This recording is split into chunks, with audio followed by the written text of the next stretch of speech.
충만하기를 기도합니다.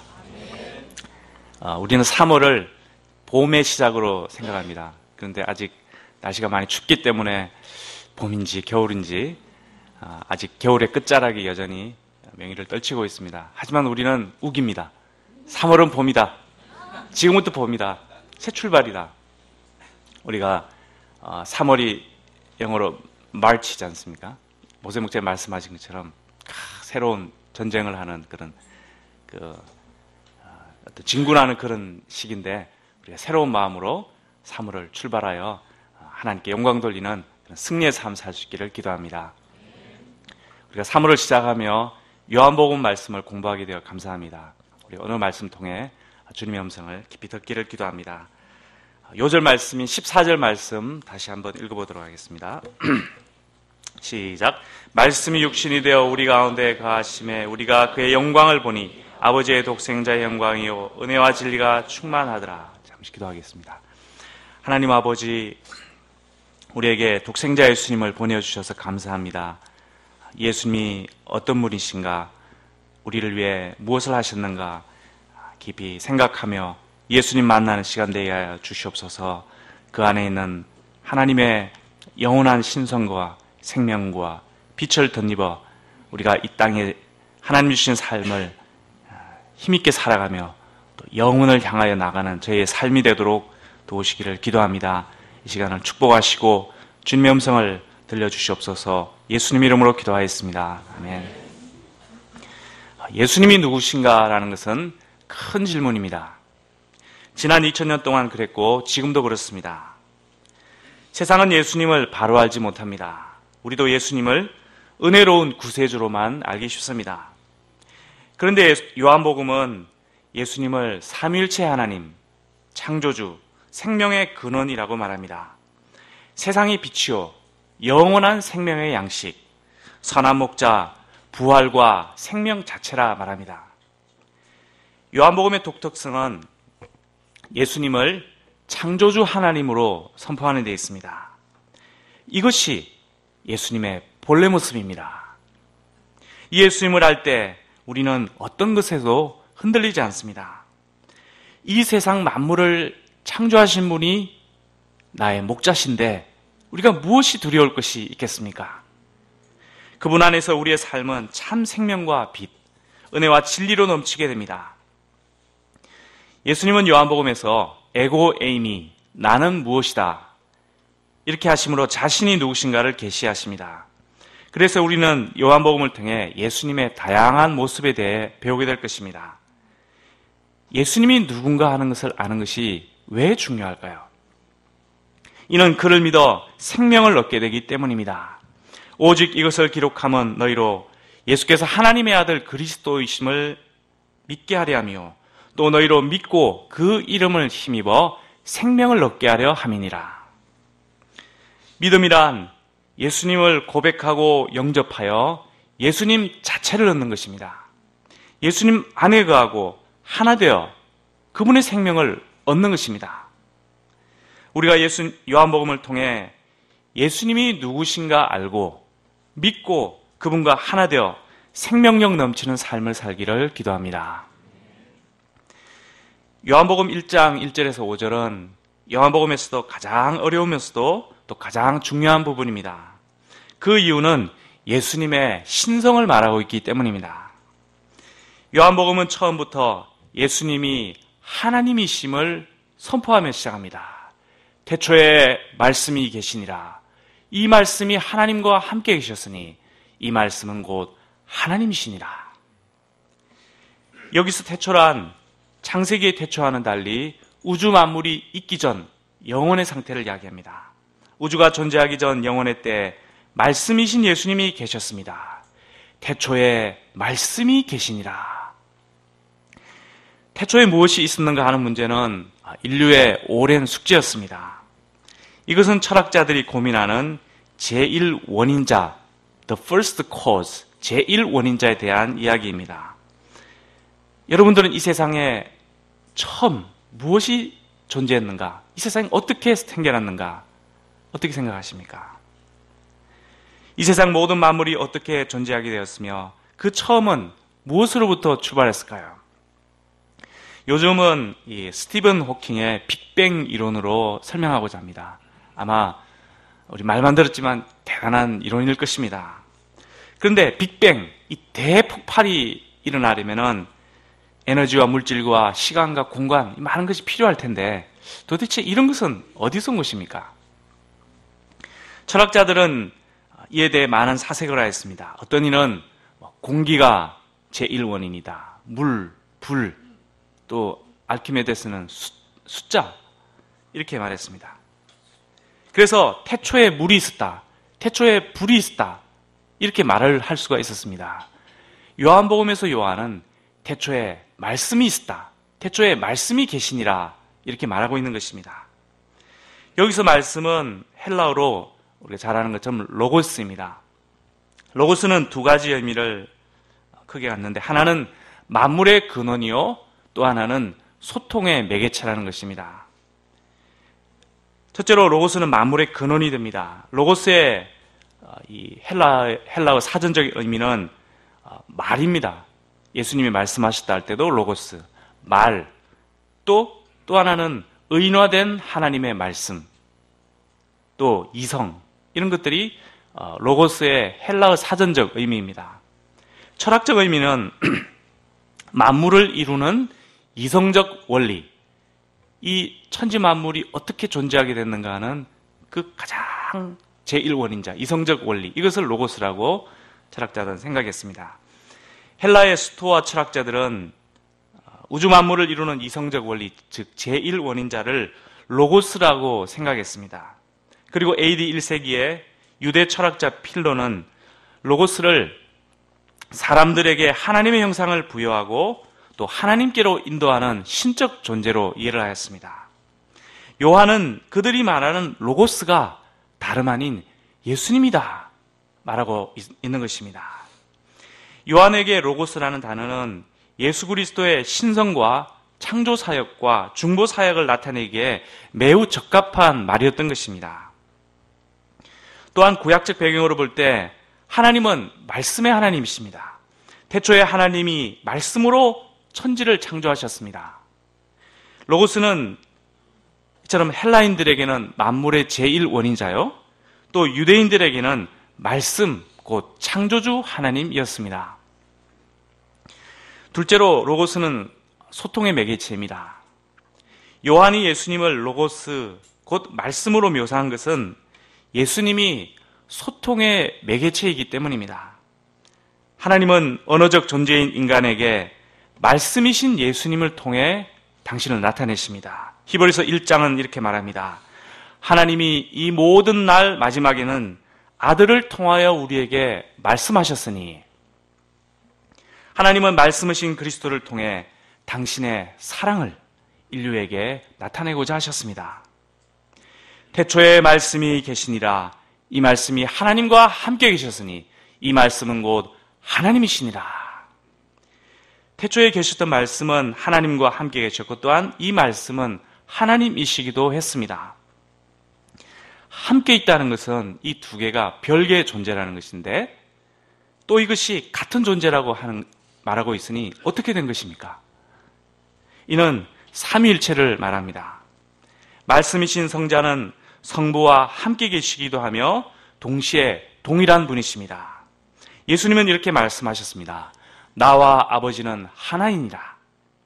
나를 본 자는 아버지를 보았고 내가 아버지 안에 거하고 아버지께서 내 안에 거한다. 이렇게 말씀하셨습니다. 성부와 성자는 삼위일체이서 두 개의 구별된 위격이시며 함께 동등하시고 함께 영원하시며 본질상 하나이며 연합되어 있어 결코 나누일 수 없습니다. 두 하나님이 아니라 오직 한 하나님이십니다. 성부가 하나님이신 것처럼 성자도 하나님이십니다. 이것은 사실 우리의 이성, 우리의 깨달음의 이런 마음, 오성으로는 도저히 알 수 없는 신비이기 때문에 우리가 믿음으로 화답하는 것이 합당할 것입니다. 또한 요한은 예수님이 창조주이심을 말합니다. 만물이 그로 말미암아 지은 바 되었으니 지은 것이 하나도 그가 없이는 된 것이 없느니라. 예수님이 만물을 지으신 창조주라는 것은 정말 참으로 놀라운 사실입니다. 우리가 어떻게 이 예수님을 창조주라고 이야기를 할 수가 있겠습니까? 근데 요한은 만물이 그로 말미암아 지은 바 되었고 지은 것이 하나도 그가 없이는 된 것이 없다. 예수님이 창조주시다 증거하고 있습니다. 예수님은 성육신하여 이 땅에 오시기 전 천지 만물이 존재하기 전에 이미 존재하셨고 만물을 창조하신 하나님이십니다. 이것보다 정말 더 놀라운 사실이 어디에 있겠습니까? 우리의 신앙 고백에 이것이 빠진다면 핵심이 없는 것입니다. 우리가 이것을 믿는다면 성경에 믿지 못할 것이 어디에 있겠습니까?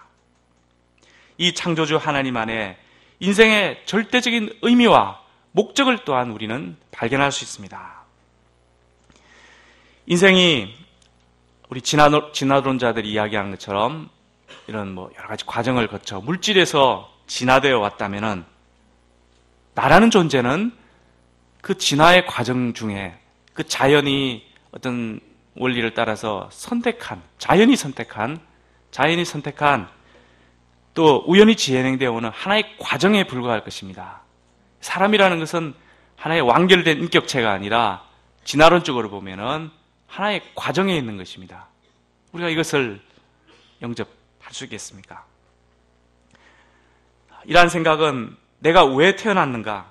나의 참된 존재의 의미가 뭔가? 나의 삶의 목적이 무엇인가? 어디를 향해 나가는가? 이런 것에 대한 답을 주지 못합니다.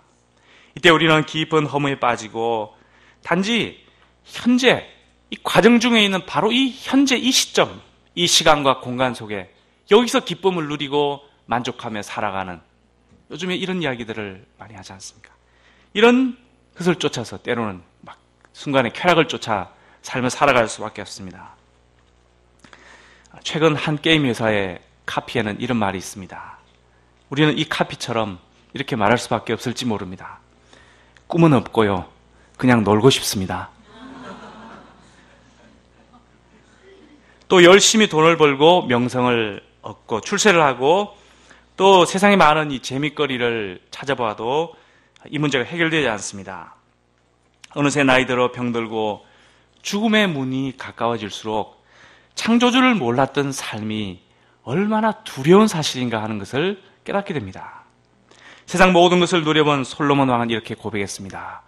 헛되고 헛되며 헛되고 헛되니 모든 것이 헛되도다. 그리고 그는 이렇게 결론을 맺습니다. 너는 청년의 때 너의 창조주를 기억하라. 사람이 어디서 와서 무엇을 하며 어디로 가야 할지를 모른다는 것은 참으로 위태롭고 두렵고 허무한 일입니다. 그러나 요한은 그의 복음서에서 희망을 이야기하고 있습니다.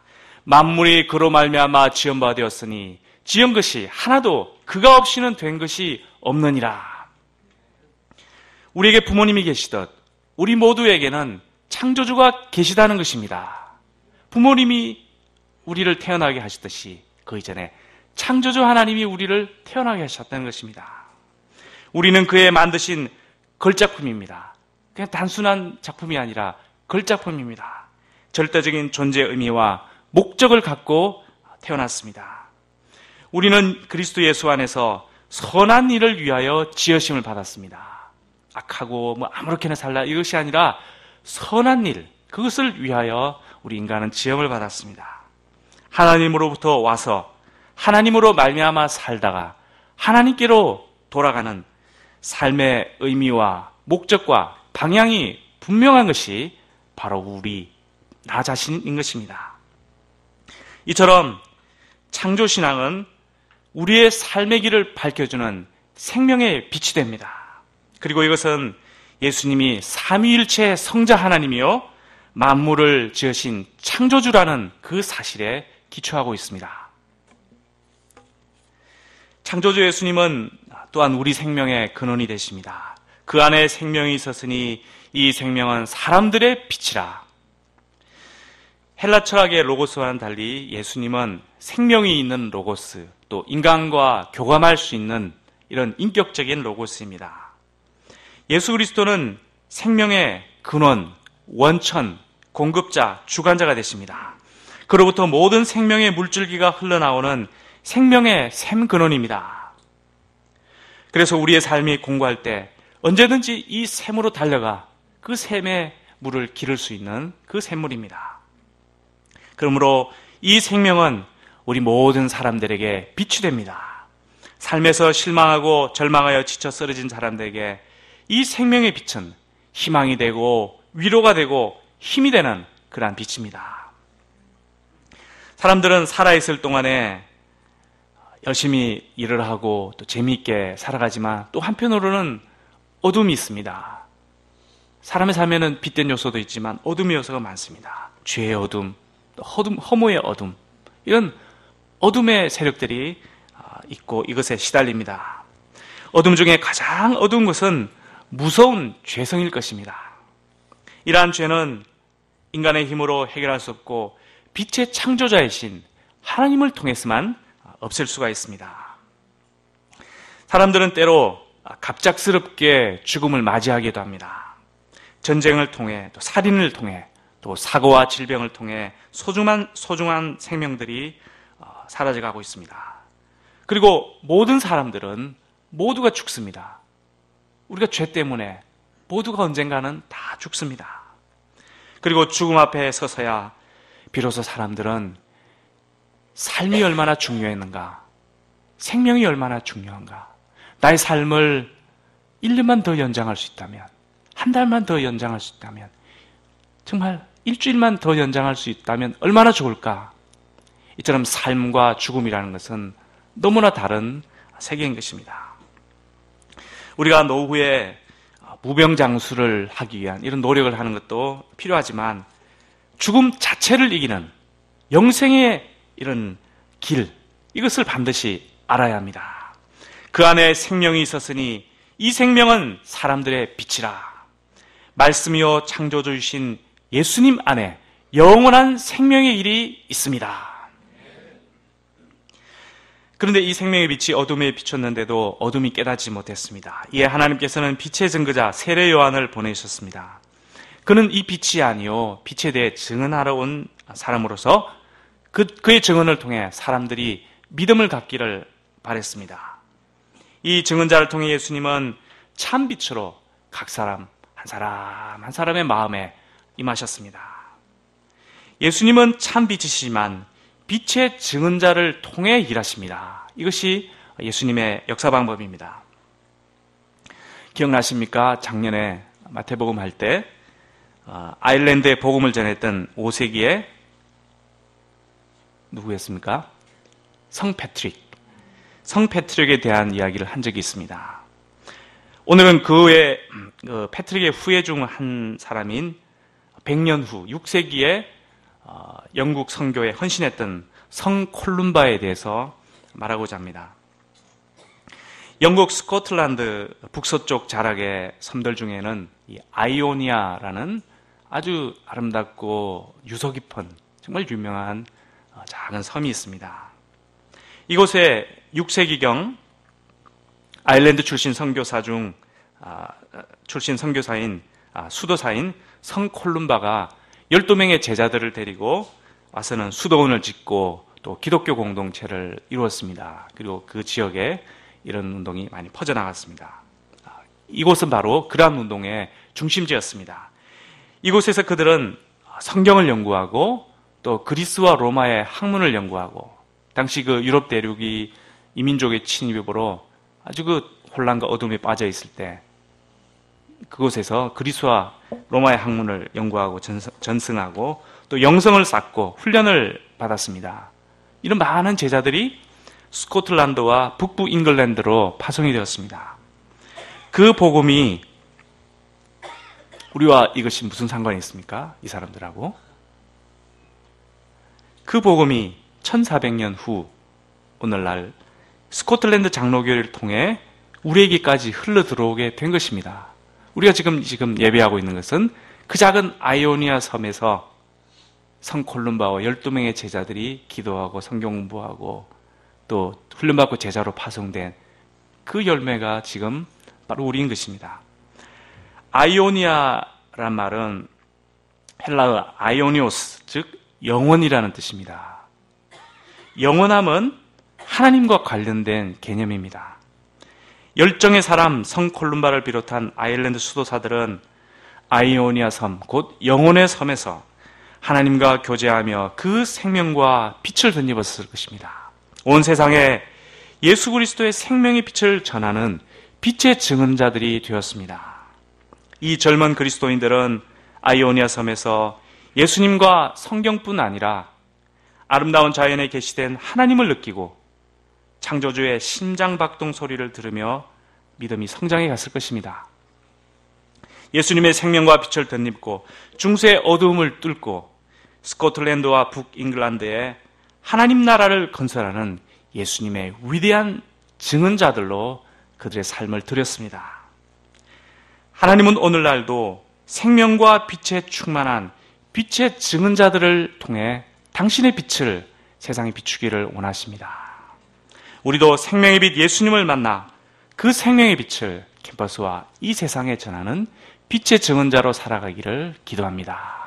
그 빛이 크든 작든 정말 실오라기처럼 작은 빗줄기일지라도 빛입니다. 예수님의 생명의 빛입니다. 우리가 이 생명의 빛을 누리고 되비추는 주님의 자녀들 되기를 기도합니다. 그런데 태초의 말씀이요 생명의 근원이신 예수님에 대한 사람들의 반응이 어떠했습니까? 세상은 그를 알지 못했습니다. 자기 땅에 오매 자기 백성들을 영접하지 않았습니다. 헬라인들은 이혼론 사상 때문에 육신으로 오신 하나님 도저히 영접할 수가 없었습니다. 유대인들은 비천한 나사렛 출신이요 또 목수의 아들인 이 인간이 신성을 가졌다. 정말 도저히 용납할 수 없어서 십자가에 못 박아버렸습니다. 오늘날도 마찬가지입니다. 현대인은 과학과 이성에 기초한 사고방식으로 인해 예수님이 하나님이시다. 예수님도 믿기 힘든데 예수님이 하나님이시다. 도저히 그들의 사고방식으로는 이해가 되지 않습니다. 또 사람들은 포도원 농부들처럼 자기 욕심 때문에 자기들 마음대로 살고픈 마음 때문에 하나님의 아들을 받아들이지 않습니다. 자기 삶에 이 주도권을 빼앗길까 봐 어둠을 즐길 수 없을까 봐 이 아들을 영접하지 않습니다. 이를 볼 때 믿음은 모든 사람들의 것이 아니라는 것을 알게 됩니다. 마음으로는 이 믿음을 모든 사람이 갖기를 원하지만 그렇지 않는 것이 현실입니다. 그래서 이 믿음은 하나님의 선물이라 하는 것을 우리가 깨닫고 주님께 감사하게 됩니다. 하나님께서는 영접하는 자, 곧 그 이름을 믿는 자들에게 하나님의 자녀가 되는 권세를 주셨습니다. 잘 누리고 계십니까? 하나님의 자녀가 되는 권세.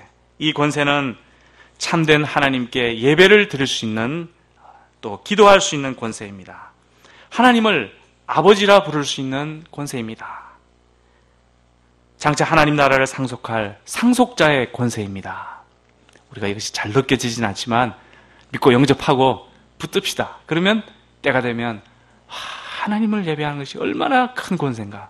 기도하고 주님 말씀 듣고 또 이 하나님의 그 상속을 누릴 수 있는 이 희망을 가진 것이 얼마나 큰 권세인가 하나님께서 깨닫게 할 날이 있을 줄 믿습니다.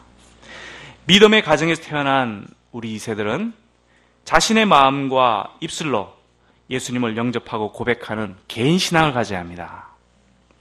영접하는 자, 곧 그 이름을 믿는 자들이 하나님의 자녀가 되는 것이지 믿음의 가정에서 태어났다고 해서 자연적으로 하나님의 자녀가 되는 것이 아닙니다. 단지 UBF 멤버일 뿐입니다. 내가 소망 없는 죄인임을 깨닫고 고백을 해야 합니다. 성경이 증거하는 예수님을 믿고 영접을 해야 합니다. 그때 비로소 하나님의 자녀가 될 수 있습니다. 이세가 예수님을 영접할 좋은 환경에 처한 것은 사실이지만 하나님 자녀가 되는 것은 자연스럽게 보장된 것은 결코 아니라 하는 사실을 우리 세대들이 잘 기억할 수 있기를 바랍니다. 부모와 목자들이 우리의 이세와 또 양들이 예수님을 바로 알고 또 바로 믿고 영접하여 하나님의 자녀가 될 수 있도록 우리가 섬기고 기도하는 수고를 늘 감당해야 할 것입니다. 막 훈련하려고 하지 말고 더 많이 사랑해야 되겠습니다. 더 많이 사랑하고 더 많이 기다려주고 더 많이 받아주고 더 많이 안아주고 얼마나 이세로 산다고 또 양으로 산다고 고생이 많겠습니까? 목자님들이야 뭐 다 알지 다 믿지 안 믿어지고 힘든데 몸은 여기 있어야 되지. 고생이 많습니다. 하나님 여러분들의 고생을 축복하실 줄 믿습니다. 이들이 인격적으로 어느 날 정말 예수님 빛이시구나. 와, 내가 정말 죄인이구나. 정말 이렇게 마음으로 고백하고 영접하는, 그래야 해서 진정 하나님의 자녀가 되는 그러한 날이 올 줄 믿습니다. 말씀이 육신이 되어 우리 가운데 거하심에 우리가 그 영광을 보니 아버지의 독생자의 영광이요 은혜와 진리가 충만하더라. 이것이 요한의 메시지의 핵심이었습니다. 영원전에 계셨던 말씀이신 예수님이 육신이 되어 우리 가운데 거하셨습니다. 그분에게는 아버지의 독생자의 영광이 있었고 은혜와 진리가 충만하였습니다. 이는 율법의 전달자였던 모세를 능가하는 그리스도의 영광이었습니다. 보이지 않는 하나님을 보여주는, 눈에 보이는 하나님, 독생자의 영광이었습니다. 모세의 율법, 헬라의 철학, 로마의 영광을 능가하는 하나님의 은혜와 진리의 역사였습니다. 영원한 창조주이신 말씀이 육신으로 이 땅에 온 이 성육신 사건은 예수님이 누구신가, 이것을 가장 잘 보여주는 사건입니다. 예수님은 육신이 되어 죄인들 가운데 거하셨습니다. 우리와 교제하시고 함께 식사하셨습니다. 생명과 구원을 주셨습니다. 또 예배를 받으시고 보호와 축복과 승리를 주시는 임마누엘의 하나님이 되셨습니다. 하나님과 함께 하셨던 이 성자 예수님이 이제는 우리와 함께하는 임마누엘 하나님이 되셨습니다. 우리와 몸을 맞대고 함께 호흡하고 눈에 보이고 손에 만져지는 그러한 분으로 주님께서 찾아오셨습니다. 이를 위해 하나님은 자기를 비우시고 희생하시고 낮추셨습니다. 종의 형체를 입어 섬기며 십자가에 죽기까지 자기를 내어주신 거룩한 사랑을 보여주셨습니다. 또한 우리는 진리이신 예수님을 통해 하나님을 알게 되고 사물의 이치를 알게 되고 세상의 시작과 결말이 어떤지, 삶의 의미와 목적이 무엇인지, 또 우리가 무엇을 위해 어떻게 살아야 될지를 알게 됩니다. 그리고 아무리 큰 죄인이라도 십자가 은혜로 죄사함 받고 하나님 자녀가 될 수 있다는 이 진리를 알게 됩니다. 영원한 말씀이신 창조주께서 육신을 입고 낮아져 우리의 생명이요 빛이요 목자가 되어주신 이 주님의 은혜와 사랑을 인해 감사와 찬송을 드립니다. 아멘. 요한복음 초두에 나오는 예수님에 대한 요한의 증거를 우리가 이해한다는 것은 매우 벅찬 일입니다. 정말 아마 그 중에 정말 일부를 우리가 이 시간 생각해 본 것 같습니다. 저는 이 부분을 이해하기 위해서 또 그리고 그동안 우리가 요한복음에 대해서 이해하고 해석한 것이 과연 어느 정도 객관성이 있는가, 이것을 확인하기 위해서 많은 것을 찾아보았습니다. 사무엘 선교사님과 또 마가 선교사님의 메시지를 포함해서 또 신학교 도서관에 요한복음서에 관한 많은 자료를 찾아보았습니다. 물론 성경 본문 자체를 꼼꼼히 보고 또 이번에 공부한 모세목장에 공부한 그 1:1 피스도 꼼꼼히 살피고 이 메시지에 많이 반영을 하였습니다. 1:1과 또 그룹 공부를 목자님들과 하면서 목자님들의 해석에 귀를 기울였습니다. 참 많은 것을 들었습니다. 또 동역자의 지혜의 음성도 경청했습니다. 그리고 이 모든 자료들이 대부분 오늘 본문에 대해서 동일한 이해를 하고 있다라는 것을 발견하고 참으로 놀랍고도 또 흥미로웠습니다. 자료 중에 매우 독특하고 또 중요한 것이 하나 있었는데 그것은 19세기 중반에 영국의 존 라인 목사님이 쓴 요한복음 강해서입니다. 세 권으로 된 이 강해서인데, 이분은 1816년에 태어나 1900년에 돌아가신 분입니다. 19세기 중후반을 살아갔던 분입니다. 이분은 당시 유명한 스펄전 목사님과 쌍벽을 이룬 아주 유명한 설교가였습니다. 이분은 옥스퍼드 대학을 졸업하고 목회를 하며 바쁜 와중에 짬을 내어 이 책을 저술했습니다. 그 서론에 보면 막 시간이 많아서 책을 쓴 게 아니라 정말 이 시골의 한 교구를 섬기고 1400명의 하나님의 사람들을 섬기기 위해서 정말 눈코 뜰 새 없이 바쁜 가운데 이 책을 썼다 했습니다. 그리고 이것뿐만 아니라 다른 강해서도 많이 저술했습니다. 제가 주목한 것은 이분이 참고를 했던 자료입니다. 이분은 자신이 읽어본 요한복음서에 대한 주석과 강해서 목록을 서론에 기록을 하였는데, 거기에는 당시 19세기까지 2000년의 기독교 역사가 간직해온 요한복음에 대한 중요한 책들이 다 포함이 되어 있었습니다. 초대 교부들, 17세기까지의 유럽 대륙의 종교 지도자들과 그 계승자들, 로마 카톨릭 저술가들, 스코틀랜드와 잉글랜드 저술가들, 18세기 말부터 19세기 말까지의 독일 저술가들의 요한복음에 대한 책들을 그는 다 읽고 다 평가하고 자기의 그 책에 반영을 하였습니다. 어떻게 그걸 했는지 정말 이해가 안 됩니다. 그리고 그는 여러 가지 평가도 하였습니다. 교부들은 너무 과대평가되었다. 대륙의 독일의 주석가들은 너무 과소평가됐다. 이런 말들을 많이 합니다.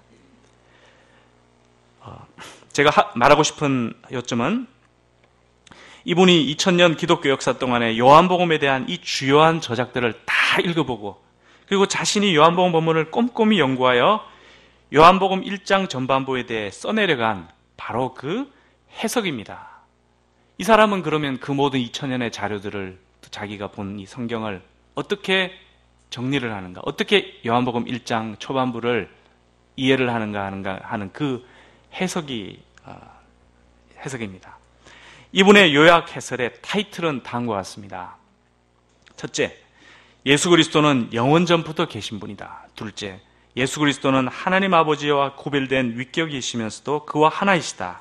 즉 삼위일체의 성자 하나님이시다. 셋째, 예수 그리스도는 하나님이시다. 넷째, 예수 그리스도는 만물의 창조자시다. 다섯째, 예수 그리스도는 모든 영적 생활과 빛의 근원이시다. 그리고 말하기를, 우리가 이 본문에서 설명할 수 없는 많은 것도 있지만 겸손하게 믿음으로 만족하자. 이 5구절을 자주 읽어보자. 이렇게 말을 했습니다. 그리고 저기 보면 정말 엄청난 작업을 하고 하는 말이, 내가 볼 때 인간의 주석가들은 정말 표현은 잘 모르겠지만 정말 너무나 한계적이고 너무나 미약하다는 이런 고백을 하고, 자기 자신은 정말 이 본문에 예수님에 대한 그 기록에 정말 한 줄기 빛을 본 것뿐이다. 이렇게 말하였습니다. 사실은 그것이 사실입니다. 우리가 어떻게 이 영원하신 하나님을 다 담을 수 있겠습니까? 요한복음에 대한 지난 2000년의 주석과 강해설의 해석과 우리들의 우리 웨프나 또 한국교회나 또 이 땅의 교회들이 이야기하는 그 예수님에 대한 이해, 그 메시지가 동일하다 하는 것은 기본적으로 우리를 안심시키고 확신을 시킵니다. 무엇보다 그 핵심이 예수님이 누구신가? 창조주시구나. 이것을 이야기하고 있다는 것을 우리가 결론 맺게 됩니다. 많은 이야기를 하지만 이 땅에 오신 그 예수님은 영원전에 계셨던, 세상을 창조하셨던 바로 그 창조주시다. 이것이 지난 2000년 동안 기독교회 내에서 이해되고 고백되어 왔던 바로 그 사실인 것입니다. 우리가 이 사실을 이 시간 영접할 수 있기를 기도합니다. 이는 현대 그리스도인들에게 주는 메시지가 매우 큽니다. 우리는 예수님을 믿기는 하지만 예수님을 목자요, 구세주, 사랑의 주님으로만 국한하여 믿을 때가 많습니다. 예수님을 영원전에 계신 분이요, 창조주요, 삼위일체 하나님으로 우리는 머리로는 이렇게 믿고 있지만 마음 깊이로는 기본적으로는 느끼기 때도 느끼지 못할 때도 있지만 마음 깊이로는 믿지 못할 때가 많습니다. 우리는 그냥 기독교는 뭐 좀 세련된 종교를 믿고 있는 것이 아닌지, 그리고 이렇게 한 세상 정말 바쁘게 살아가다가 뭐 끝난 게 아닌가, 이렇게 생각하기 쉽습니다. 그러나 이러한 믿음으로는 우리가 이 험한 세상에서 정말 자기 자신 믿음 하나 간수하기 힘들 것입니다. 예수님이 영원한 창조주 하나님이시다. 이 사실은 우리 신앙에, 우리 삶에, 우리 존재에 영원한 기초입니다. 기초가 견고히 서지 않고 다른 무엇이 설 수가 있겠습니까? 이 기초가 흔들리면 우리의 삶, 존재는 흔들리게 됩니다. 공동체는 흔들리게 됩니다. 오늘날은 인본주의와 육신주의가 창고라는 어두움의 시대입니다. 불경건한 자들이 천지에 난무합니다. 음란과 폭력, 거짓과 불륜의 무기력한 인간 사회입니다. 오일 달러로 무장한 이슬람 세력의 세계적인 확장, 또 20세기를 거쳐 전 세계적으로 전파된 그 유럽의 인본주의 사상들, 21세기를 저음하여 유행하는 포스트 모던 사상, 동성애자들의 난무, 물질과 정욕의 세속 문명의 발달, 교회에 대한 세상의 지속적인 공격 등 이러한 말세의 징조들로 인해 경건하게 살고자 하는 그리스도인들은 위축되기 쉽습니다. 우리가 뭘 잘못 먹었는가? 우리가 뭘 잘못 믿는 게 아닌가? 때로는 혼돈스럽기도 합니다.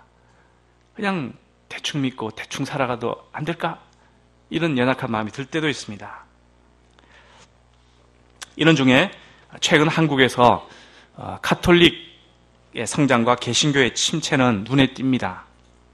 그러나 우리는 이런 가운데 올바른 신앙, 예수님에 대한 정확한 성경적 신앙을 가져야 합니다. 내가 어떻게 믿는가 하는 어떤 책으로 본다면 독자 중심의, 독자 비평적인 이런 접근을 하는 게 아니라 예수님이 성경이 뭘 이야기하는가, 그것을 믿고 받아들이는, 그 못 믿으면 못 믿는 것입니다. 하지만 믿으려면은 그렇게 믿어야지 내가 어떻게 믿고자 하는, 이것은 잘못된 것입니다. 얼마 전 갤럽 조사에서 가톨릭 신자는 늘었지만 그들 중에 하나님의 살아계심과 창조, 기적, 그리스도의 대속과 부활과 같은 이런 초자연적인 것에 대한 신앙심은 오히려 반토막이 났다는 그런 것을 조사를 하였습니다. 숫자는 늘었는데 한국 가톨릭이, 신앙은 오히려 수십 년 전에 비해서 이렇게 줄어들어 버린 것입니다. 이에 대해서 가톨릭 내에서도 반성과 자정 작업을 정말 심각하게 고민 중이라고 하고 있습니다. 이에 비해 개신교 숫자는 조금 줄었지만 복음적인 신앙과 삶은 여전히 견고하다. 이것이 바로 이 갤럽 조사에서 이야기하고 있는 바입니다. 우리는 예수님을 내 마음대로 믿으면 안 됩니다. 예수님을 예수님으로 믿어야 합니다. 성경이 말하는 예수님, 예수님이 말하는 예수님, 예수님이 말하시는 그 예수님을 우리가 믿고 영접을 해야 합니다. 예수님에 대해 내가 믿고 싶은 것, 이해되고 받아들일 것만 받아들이는 것은 이미 신앙이 아닙니다. 그것은 종교입니다. 돌아보면 예수님께 대한 우리의 신앙도 어느새 많이 흐려져 있는 것을 보게 됩니다. 제자요 목자로 산다고 하지만 세상 사람들처럼 살아갈 때가 많습니다. 그러나 위축되지 말고 새 힘을 얻어야 되는데 이 힘은 어디서 나오는 것입니까? 예수님이 누구신가? 이것으로부터 출발을 해야 됩니다. 예수님을 바로 알고 우리가 바로 믿는다면 주님이 약속하신 것처럼 생명의 빛을 얻게 될 것입니다. 1절에서 5절 신앙을 바로 세워야 우리의 신앙과 삶이 바로 서게 됩니다. 교회가 바로 서고 세상이 바로 서게 됩니다. 초대교회 때부터 1절에서 5절은 이렇게 묘사가 되었습니다. 황금 글씨로 새겨질 가치가 있는 소중한 본문. 1절에서 5절을 황금 글씨로 써서 늘 이렇게 묵상하는 그런 말씀이다. 우리가 1절에서 5절을 우리 내 마음에 황금 글씨로 늘 새겨 늘 이것을 묵상하고 외우고 정말 붙드는 그런 우리들 되기를 기도합니다. 우리가 예수님을 얄팍하게 믿는 내 삶에 그런 분들은 없겠지만 멘토 정도로 믿는 이런 마음이 있다면 우리가 당장, 바로 지금 당장 버려야 할 것입니다. 삼위일체 성자 하나님이신 예수님을 믿는, 천지를 창조하신 예수님을 믿는, 생명과 빛의 근원이요 사랑의 목자이신 예수님을 믿는 그 믿음을 주님께서 주시도록 겸손히 간구해야 할 것입니다. 그래서 모든 죽음과 어둠을 뚫고 나가는 생명과 빛의 삶을 살아가야 하겠습니다. 더 나아가 세상에 생명과 빛을 전하는 은혜와 진리의 사람들 되기를 기도합니다. AD 4세기 갑바도기아 나지안즈의 교부 그레고리가 전한 오늘 본문에 대한 설교가 있습니다. 그는 놀라운 전환이라는 제목으로 예수님에 대해 이렇게 묘사를 하였습니다. 모든 시대에 앞서 계시고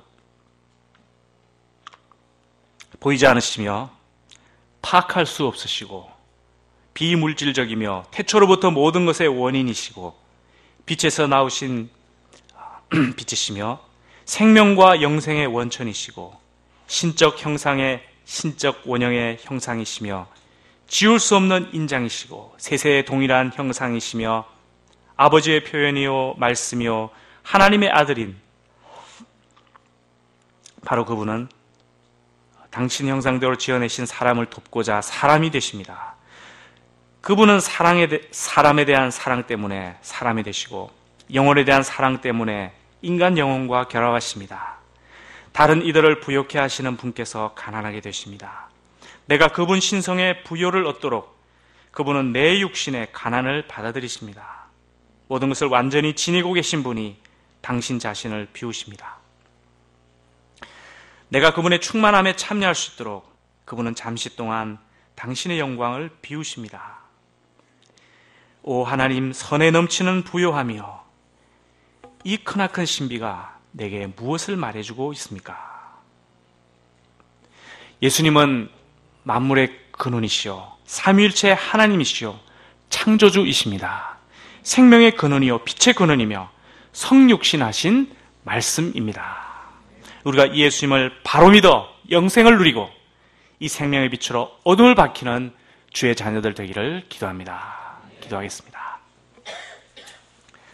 하나님 아버지, 우리에게 예수님을 보내주셔서 감사합니다. 저희들이 예수님이 누구신가 바로 알고 바로 믿어 생명을 누리고 이 어둠의 세상에 주님의 생명의 빛을 비추이는 주의 자녀들 되게 도우시기를 기도합니다. 만물의 근원이요 창조주시요 삼위일체 하나님이요 생명과 빛의 근원이신 예수님께서 오늘날도 우리에게 함께 하시고 환하게 그 사랑의 빛을 각 사람의 마음에 비추어 주시옵기를 간절히 기도합니다. 감사드리며 예수님의 이름으로 기도하였습니다. 아멘.